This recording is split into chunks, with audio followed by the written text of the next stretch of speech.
출애굽기 28장. 제사장의 예복. 너는 이스라엘 백성 가운데 내 형 아론과 그의 아들들인 나답과 아비후와 엘르아살과 이다말을 불러내어 나를 섬기는 제사장이 되게 하라. 너는 내 형 아론에게 거룩한 예복을 만들어 입혀 품위와 아름다움이 풍기게 하라. 그런 일에 내가 특별한 재능을 준 모든 기능공들을 불러 아론의 옷을 만들게 하고 그를 거룩하게 하여 제사장으로서 나를 섬기게 하라. 그들이 만든 예복은 가슴패와 앞치마 비슷한 에봇과 긴 속옷과 에봇 속에 받쳐 입는 겉옷과 관과 띠이다. 그들은 내 형 아론과 그의 아들들을 위해 이와 같은 거룩한 옷을 만들어 그들이 제사장으로서 나를 섬길 수 있도록 해야 한다. 그 기능공들이 사용할 재료는 금실과 청색, 자색, 홍색 실과 그리고 가늘게 꼰 배실이다. 에봇. 에봇은 금실과 청색, 자색, 홍색 실과 가늘게 꼰 배실을 정교하게 섞어 짜서 만들고 또 2개의 어깨바지를 만들어 에봇의 앞판과 뒷판의 양쪽 끝에 달아 서로 연결하라. 그리고 에봇 위에 매는 허리띠는 에봇을 짤 때와 같은 방법으로 금실과 청색, 자색, 홍색 실과 가늘게 꼰 배실로 정교하게 에봇에 붙여 짜야 한다. 너는 호마노 2개를 가져다가 야곱의 12아들의 이름을 나의 순에 따라 한 호마노에 6씩 새겨라. 그 이름을 새길 때는 보석 세공인이 인장 반지를 새기듯이 새겨야 한다. 그런 다음 너는 그 2 보석을 금태에 물리고 그것을 에봇의 2 어깨바지에 달아 이스라엘 12지파의 상징으로 삼아라.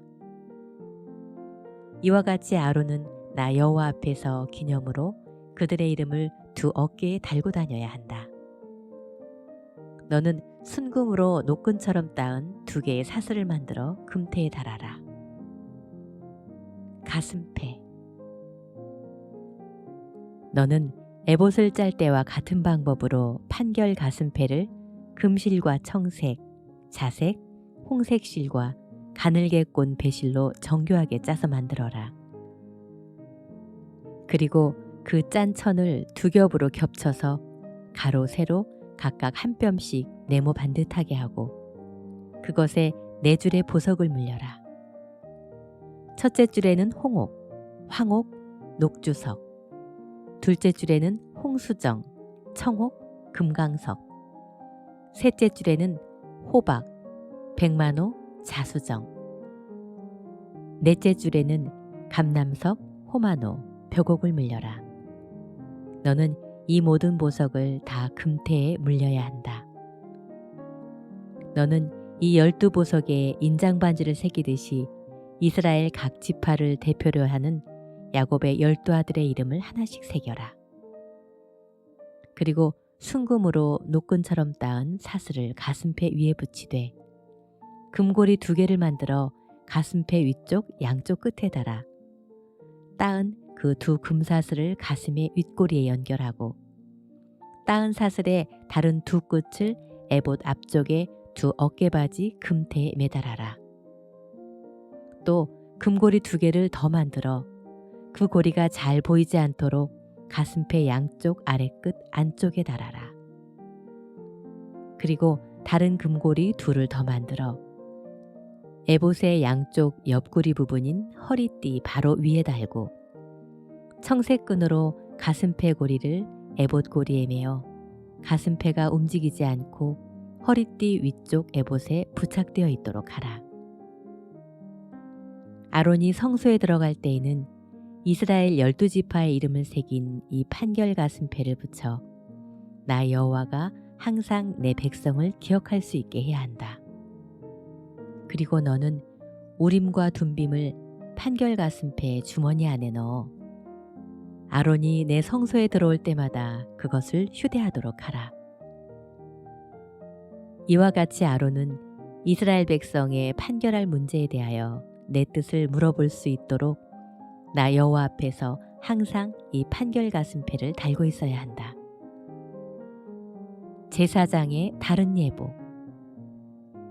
너는 에봇 속에 받쳐 입는 겉옷을 전부 청색천으로 만들어라. 그 옷은 머리가 들어갈 수 있도록 구멍을 만들고 찢어지지 않게 구멍 둘레를 갑옷기처럼 짜야 한다. 그리고 그 옷자락의 가장자리에 돌아가며 청색, 자색, 홍색 실로 성류를 만들어 달고 그 사이사이에 금방울을 달아라. 아론은 제사장 직무를 수행할 때 이 옷을 입어야 한다. 그가 나 여호와를 섬기려고 성소에 들어올 때와 나갈 때 그 방울소리가 나면 그가 죽지 않을 것이다. 너는 순금패를 만들어 안장반지 새기듯이 그 위에 여호와께 성결이라 새기고 그 패를 청색끈으로 관 앞면에 메어라. 아론은 이 패를 이마에 부착하여 이스라엘 백성이 거룩한 예물을 드릴 때 잘못한 죄를 담당해야 한다. 이와 같이 아론이 이 패를 항상 이마에 달고 다니면 나 여호와가 그들이 드리는 모든 예물을 받을 것이다. 너는 가는 배실로 긴 속옷과 관을 만들고 띠를 수놓아 만들어라. 너는 또 아론의 아들들에게 속옷과 띠와 관을 만들어 입혀 품위와 아름다움이 풍기게 하라. 너는 이 모든 예복을 내 형 아론과 그의 아들들에게 차려입히고 그들에게 감난기름을 부어 제사장으로 위임하고 거룩하게 하여 나를 섬기게 하라. 너는 또 그들에게 허리에서 넓적다리까지 덮이는 모시 속바지를 만들어 입혀 그들의 하체를 가리도록 하라. 아론과 그의 아들들이 성막에 들어갈 때나 제단에 가까이 가서 거룩한 곳에서 섬길 때 이 속바지를 입어야만 하체를 드러난 죄로 죽지 않을 것이다. 이것은 아론과 그의 후손이 영구히 지켜야 할 규정이다. 요한복음 7장. 목마른 자를 부르심. 그 후 예수님은 갈릴리 지방에서만 다니시고 유대 지방에는 다니고 싶어 하지 않으셨다. 이것은 유대인들이 자기를 죽이려고 했기 때문이었다. 마침 유대인들의 명절인 초막절이 가까워지자 예수님의 동생들이 예수님께 이렇게 말하였다. 여기를 떠나 유대로 가십시오. 그래서 형님이 하시는 일을 제자들도 보게 하십시오. 세상에 알려지기를 바라는 사람치고 자기가 하는 일을 숨기는 사람은 없습니다. 이왕 이런 일을 하실 바에는 형님 자신을 세상에 나타내십시오. 그들이 이렇게 말한 것은 예수님의 친형제인 그들도 예수님을 믿지 않았기 때문이다. 그래서 예수님이 그들에게 말씀하셨다. 내 때는 아직 오지 않았지만 너희 때는 언제든지 준비되어 있다. 세상이 너희는 미워할 수 없어도 나는 미워한다. 이것은 내가 세상의 일이 악하다고 증거하고 있기 때문이다. 너희는 어서 명절을 지키러 올라가거라. 나는 아직 때가 되지 않아서 지금 올라가지는 않겠다. 예수님은 이 말씀을 하시고 계속 갈릴리에 머물러 계셨다. 동생들이 명절을 지키려 올라간 후에 예수님도 올라가셨으나 사람들의 눈에 띄지 않게 몰래 가셨다. 명절이 되자 유대인 지도자들은 예수님이 어디 있느냐고 물으며 찾아다녔다. 그리고 군중들 가운데서 쑥덕거리는 소리가 많이 들렸다. 어떤 사람은 그는 좋은 사람이다 하였고 또 어떤 사람은 아니야, 그는 백성을 속이고 있어 하였다. 그러나 유대인 지도자들을 두려워하여 아무도 예수님에 대해서는 터놓고 말하는 사람이 없었다. 명절 기간이 거의 절반쯤 지났을 때 예수님은 성전으로 올라가 가르치기 시작하셨다. 그러자 유대인 지도자들은 제대로 공부한 사람도 아닌데 어떻게 저렇게 많은 것을 알고 있을까라고 하고 말하며 신기하게 여겼다. 그때 예수님이 이렇게 말씀하셨다. 내 교훈은 내 것이 아니라 나를 보내신 분의 것이다. 누구든지 하나님의 뜻을 실천하고자 하면 내 교훈이 하나님에게서 온 것인지 내가 마음대로 말한 것인지 알게 될 것이다. 자기 마음대로 말하는 사람은 자신의 영광만을 추구하지만 자기를 보내신 분의 영광을 위해 일하는 사람은 진실한 사람이다. 그런 사람에게는 거짓이 있을 수 없다. 모세가 너희에게 율법을 주지 않았느냐? 너희는 한 사람도 그 율법을 지키지 않으면서 왜 나를 죽이려 하느냐? 이 말에 군중들이 당신은 귀신 들렸소. 누가 당신을 죽이려 한단 말이요? 하고 대답하자 예수님이 다시 말씀하셨다.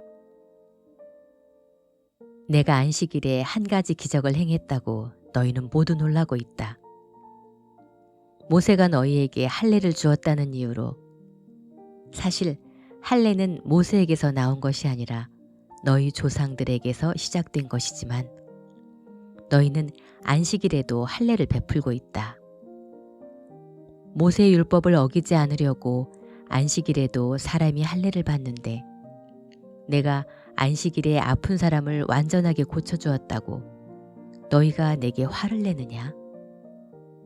겉모양만 보고 판단하지 말고 올바른 표준으로 판단하라. 그때 어떤 예루살렘 사람들이 이렇게 말하였다. 이 사람은 당국에서 죽이려고 하는 사람이 아니냐. 이 사람이 터놓고 말해도 그들이 말 한마디 못하는 것을 보니 지도자들도 이 사람을 진짜 그리스도로 알고 있는 것이 아닐까? 그러나 그리스도가 오실 때는 어디서 오실지 아무도 모른다고 했는데 우리는 이 사람이 난 곳을 알고 있지 않은가?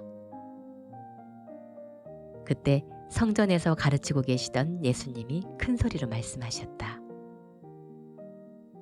그렇다. 너희는 나를 알고 또 내가 어디서 온 것도 알고 있다. 그러나 나는 내 마음대로 온 것이 아니다. 나를 보내신 분이 따로 계신다. 그분은 참되신 분이시다. 너희는 그분을 모르지만 나는 알고 있다. 이것은 내가 그분에게서 왔고 그분은 나를 보내셨기 때문이다. 그 말을 듣고 유대인 지도자들이 예수님을 잡으려고 하였으나 한 사람도 그분에게 손을 대지 못한 것은 아직 그분의 때가 되지 않았기 때문이었다. 군중들 가운데 많은 사람들이 예수님을 믿고 이렇게 말하였다. 그리스도께서 오신다고 해도 이분이 행하신 것만큼은 많은 기적을 베푸실 수 있겠는가? 바리새파 사람들은 군중들이 예수님께 대하여 수군거리는 소리를 들었다. 그래서 그들과 대제사장들은 예수님을 잡아오라고 성전 경비병들을 보냈다. 그때 예수님은 내가 조금만 더 너희와 함께 있다가 나를 보내신 분에게 돌아간다. 너희는 나를 찾아도 만나지 못할 것이며 내가 있는 곳에도 오지 못할 것이다. 하고 말씀하셨다. 그러자 유대인 지도자들이 서로 말하였다. 이 사람이 어디로 가기에 자기를 찾지 못할 것이라고 하는가? 그리스에 흩어져 사는 유대인들에게서 가서 그리스 사람들을 가르치겠다는 건가? 우리가 찾아도 만나지 못하고 또 그가 있는 곳에는 우리가 갈 수도 없다니 도대체 그 말이 무슨 뜻일까? 축제 분위기가 절정에 달한 명절 마지막 날에 예수님은 서서 이렇게 외치셨다. 누구든지 목마른 사람은 다 나에게 와서 마셔라. 나를 믿는 사람은 성경 말씀대로 그 마음 속에서 생수의 강이 흘러나올 것이다. 이것은 예수님을 믿는 사람들이 앞으로 받을 성령에 대하여 하신 말씀이었다. 예수님이 아직 영광을 받으시지 않았기 때문에 성령께서 아직 사람들 가운데 계시지 않았다. 예수님의 이 말씀을 듣고 어떤 사람은 이분이야말로 오실 바로 그 예언자이다 하고 말하기도 하고, 또 이분은 그리스도이시다 하고 말하는 사람도 있었으며, 또 어떤 사람은 그리스도가 어떻게 갈릴리에서 나올 수가 있겠느냐, 성경에는 그리스도가 다윗의 후손 가운데서 다윗이 살던 베들레헴에서 나올 것이라고 돼 있지 않느냐 하고 말하기도 하였다. 이와 같이 사람들은 예수님에 대하여 서로 의견이 엇갈렸다. 그들 가운데는 예수님을 잡아가고 싶어하는 사람도 있었으나 예수님께 손을 대는 사람은 아무도 없었다. 성전 경비병들이 그냥 돌아오자 대제사장들과 바리새파 사람들이 왜 그를 잡아오지 않았느냐 하고 물었다. 그래서 그들은 지금까지 이 사람처럼 말하는 사람은 없었습니다 하고 대답하였다. 그러자 바리새파 사람들이 말하였다. 너희도 꼬임에 빠졌느냐? 유대 당국자들과 바리새파 사람들 중에 그를 믿는 사람이 있었느냐? 율법을 모르는 이 군중들은 저주받은 자들이다. 그때 그곳에 있던 한 바리새파 사람, 곧 전에 예수님께 찾아갔던 일이 있던 니고데모가 우리 율법에는 사람을 판결하기 전에 먼저 그 사람의 말을 들어보고 그가 한 일을 알아보도록 되어 있지 않소? 하자. 그들은 당신도 갈릴리 사람이요? 성경을 찾아보시오. 갈릴리에서 예언자가 나온다는 말이 어디 있소? 하고 쏘아붙였다. 그러고서 사람들은 모두 자기 집으로 돌아갔다. 잠언 4장. 지혜의 유익. 내 아들들아, 너희 아버지가 가르치는 말을 잘 들어라. 유의해서 들으면 깨달음을 얻을 것이다. 내가 너희에게 건전한 것을 가르친다. 너희는 나의 교훈을 저버리지 말아라. 나도 한때는 외아들로서 부모의 사랑을 받던 어린 시절이 있었다. 그때 나의 아버지는 이런 말씀으로 나를 교훈하셨다. 내가 하는 말을 기억하고 잊지 말아라. 내 명령을 지켜라. 그러면 내가 살 것이다. 지혜와 깨달음을 얻어라. 내 말을 잊어버리거나 무시하지 말아라. 지혜를 버리지 말아라. 지혜가 너를 보호할 것이다. 지혜를 사랑하라. 지혜가 너를 지킬 것이다. 지혜는 가장 소중한 것이다. 지혜를 얻어라. 그 어떤 것을 희생하고서라도 깨달음을 얻어라. 지혜를 찬양하라. 지혜가 너를 높일 것이다. 지혜를 고이 간직하라. 지혜가 너를 영화롭게 할 것이다. 지혜가 우아한 화관을 내 머리에 씌우고 영광스러운 면류관을 너에게 줄 것이다. 내 아들아, 내 말을 듣고 받아들여라. 그러면 내가 장수할 것이다.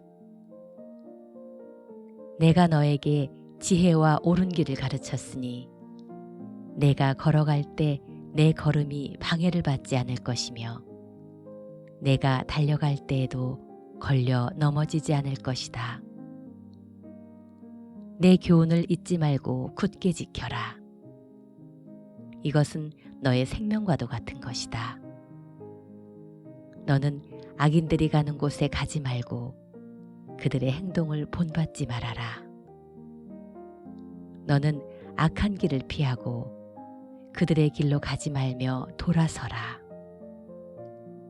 악인들은 나쁜 짓을 하지 않으면 직성이 풀리지 않으며 남을 해치지 않으면 잠이 오지 않는다. 그들은 악의 빵을 먹고 폭력의 술을 마신다. 의로운 자의 길은 점점 밝아져서 완전히 빛나는 아침 햇빛 같으며 악인의 길은 캄캄한 어두움과도 같아서 그들이 넘어져도 무엇에 걸려 넘어졌는지조차 알지 못한다. 내 아들아, 내가 하는 말에 귀를 기울이고 주의 깊게 들어라. 그것을 내게서 떠나게 하지 말고 내 마음에 깊이 간직하라. 내 말은 깨닫는 자에게는 생명이 되고 온몸에 건강이 된다. 그 무엇보다도 내 마음을 지켜라. 여기서부터 생명의 샘이 흘러나온다. 더럽고 추악한 말을 버려라. 거짓되고 잘못된 말은 입 밖에도 내지 말아라. 너는 앞만 바라보고 시선을 다른 곳으로 돌리지 말며 내 걸음을 조심하고 무엇을 하든지 확실하게 하라. 너는 곁길로 벗어나지 말고 내 발을 악에서 떠나게 하라.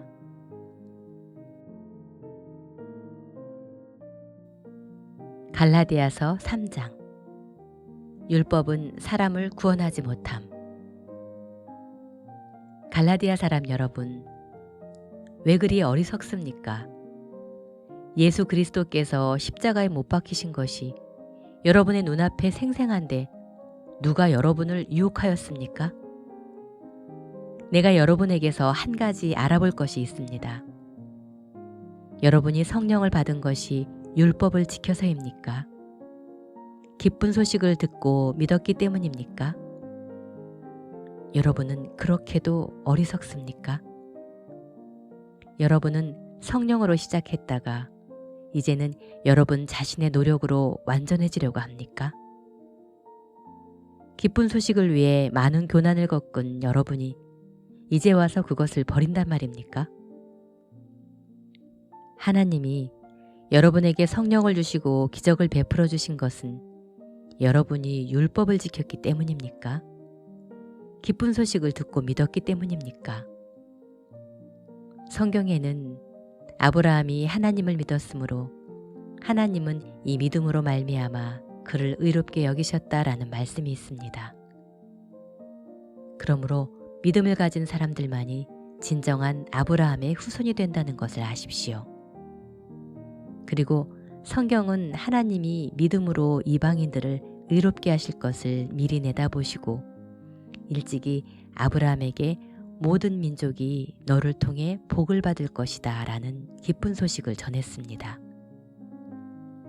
그러므로 믿음으로 사는 사람은 믿음을 가진 아브라함과 함께 복을 받습니다. 율법을 지켜서 구원받으려는 사람은 모두 저주 아래 있습니다. 그것은 율법책에 기록된 모든 것을 항상 지키지 않는 사람은 누구든지 저주를 받을 것이다 라고 성경에 기록되어 있기 때문입니다. 그래서 하나님 앞에서는 아무도 율법으로는 의롭게 되지 못한다는 것이 분명합니다. 성경에도 의로운 사람은 믿음으로 살 것이다 라고 기록되어 있습니다. 율법은 믿음에 근거한 것이 아닙니다. 오히려 성경은 율법을 지키는 사람은 율법으로 살 것이다 라고 말합니다.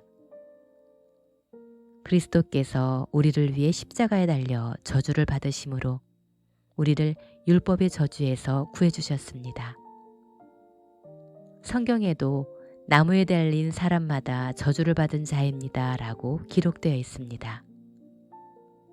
이것은 그리스도 예수님 안에서 이방인들도 아브라함의 복을 받고 우리도 믿음으로 약속된 성령을 받도록 하기 위한 것입니다. 율법과 약속. 형제 여러분, 사람들끼리도 한 번 맺은 계약은 아무나 취소하거나 변경하지 못합니다. 하나님은 아브라함과 그의 후손들에게 여러 차례 약속하셨는데 여러 사람을 가리켜 후손들에게라 하시지 않고 오직 한 사람을 가리켜 내 후손에게라고 하셨으니 바로 그리스도를 두고 하신 말씀입니다. 여기서 내가 말하려고 하는 것은 430년 후에 생긴 율법은 전에 하나님이 세운 계약을 취소시킬 수도 없고 그 약속을 무효로 할 수도 없다는 것입니다. 만일 우리가 받을 하늘나라의 축복이 율법에 의존한다면 그것은 더 이상 약속에 의존하지 않게 됩니다. 그러나 하나님은 약속을 통해서 아브라함에게 은혜로 그런 축복을 주신 것입니다. 그렇다면 율법을 주신 목적은 무엇이었습니까? 그것은 약속된 분이 오실 때까지 죄가 무엇인지를 깨닫게 하기 위한 것입니다. 그 율법은 천사들이 전해준 것을 사람이 받아 공포한 것입니다.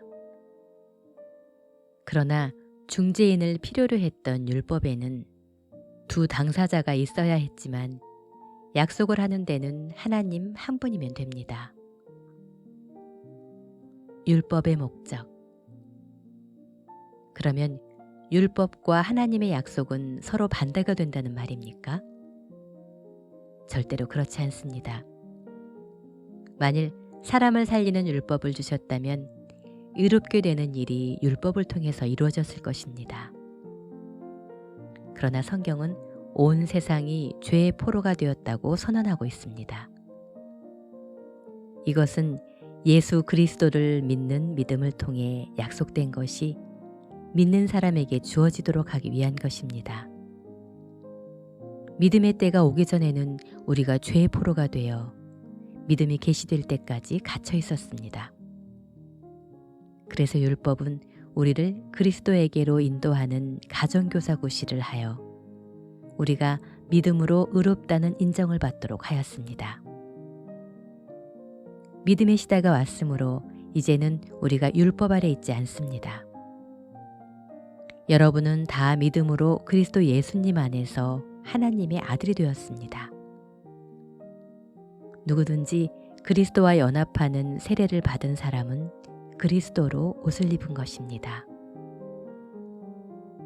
여러분은 다 그리스도 예수님 안에서 하나가 되었으므로 유대인이나 그리스 사람이나 종이나 자유인이나 남자나 여자나 차별이 없습니다. 여러분이 만일 그리스도에게 속한 사람이라면 여러분은 아브라함의 후손이며 하나님이 약속하신 것을 받을 상속자들입니다.